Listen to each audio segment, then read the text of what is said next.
मुळात जे काही वाहने आहेत ते सदोष आहेत किंवा असा जो आपण आरोप केला आहे किंवा आरोग्याला त्याची पूर्ण चौकशी व्हावी की कुठल्या प्रकारे हा आरोग्याला हानिकारक आहे आणि त्या माध्यमातून उचित कारवाई त्याच्यावरती झाली पाहिजे, जेणेकरून आज प्रत्येक जण त्या वाहनात कमीत कमी दिवसाचे 5 तास घालवतात.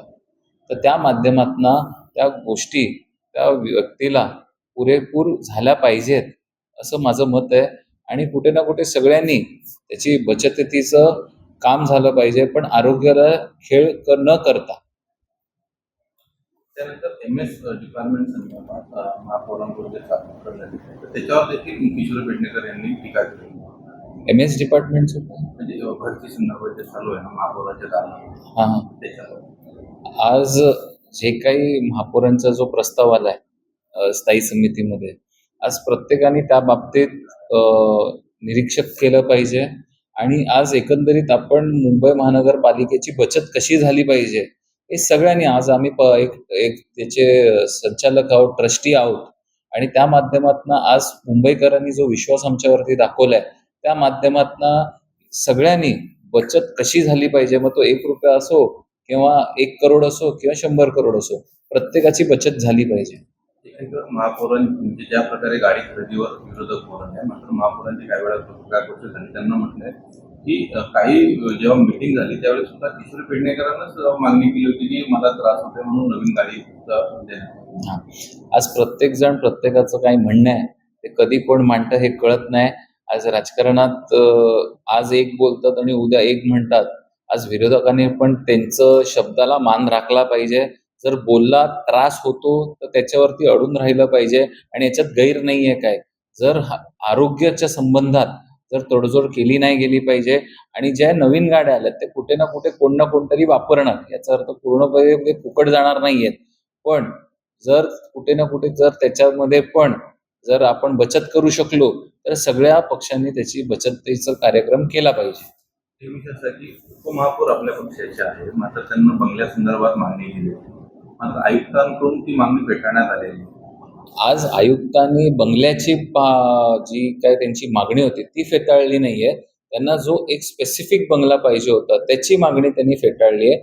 इतर जे बंगले रिकामे आहेत की तिकडे कोणच राहत नाही, पण ती एक साधारणपैकी मुंबई महानगरपालिकेची आस्थापना आहे, तिकडे 100% आपण करू शकतो. आणि तशी एक साधारण आज आम्ही माहिती घेतेत, उपमहापौर साहेब स्वतः आणि महानगरपालिकेचं प्रशासन याची माहिती घेते आणि त्या आल्यानंतर तो प्रस्ताव आम्ही परत आयुक्तांकडे पाठवू.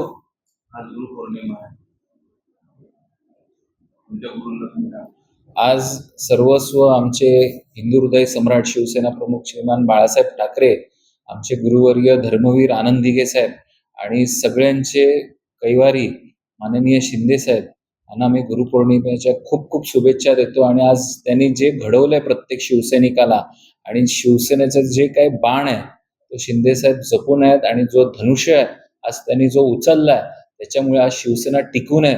आणि जे बाळासाहेबांचे विचार आहेत ते आज शिंदे साहेबांनी पुढे नेले.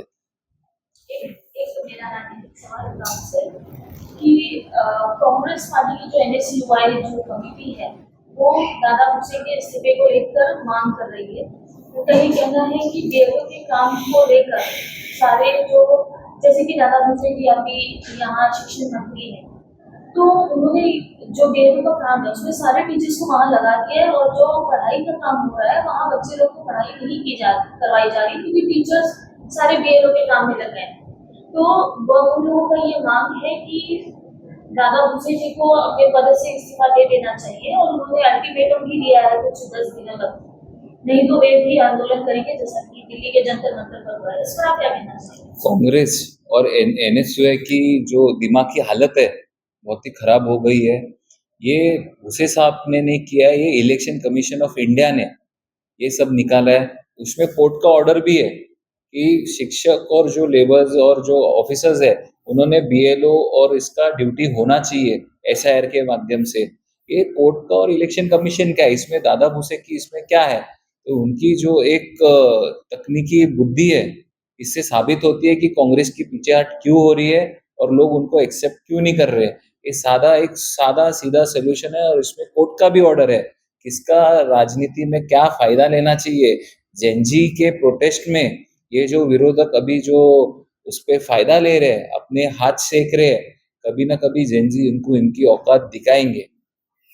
जर्नलिस्ट का अगला टारगेट नितिन गडकरी होने वाले P20 के मुद्दे को लेकर, इस पर आप अगर कुछ कहना जेनजी बहुत विचारपूर्वक आंदोलन करते हैं और जो कुछ उन्होंने देश की जो युवा पीढ़ी है उनको दिशा देना काम अगली पीढ़ी ये जेनजी है और उनको मालूम है क्या कर रहे हैं। अभी इसमें विरोधक हाथ धो रहे हैं, अगला नंबर इसका, अगला नंबर उसका। जेनजी के बिल्कुल नंबर नहीं है। आज उनको जो लगा वो नीट पे अड़े रहे, वो किधर इधर गए उधर गए ऐसा नहीं हुआ है। वो नीट का था, नीट पे उन्होंने किया और सम्माननीय पंतप्रधान मोदी जी ने पूरेपूर उनको पूरा तसल्ली देके अभी पेपर लीक नहीं होगा और उसके ऊपर अगर लीक होगा तो उसका जो कुछ शिक्षा है वो ज़्यादा कड़क की है और उसके ऊपर बिल भी अभी लोकसभा और पास हो गया है, लोकसभा में पास हो गया है। तो ये सब चीज़ एनडीए कर रही है, मोदी जी कर रहे हैं, उनके नेतृत्व में फडणवीस साहब कर रहे हैं, शिंदे साहब कर रहे हैं। पर जो विरोधक है ये जेनजी की पीठ के ऊपर आग सेक के हाथ अपने सेक रहे हैं उस पर।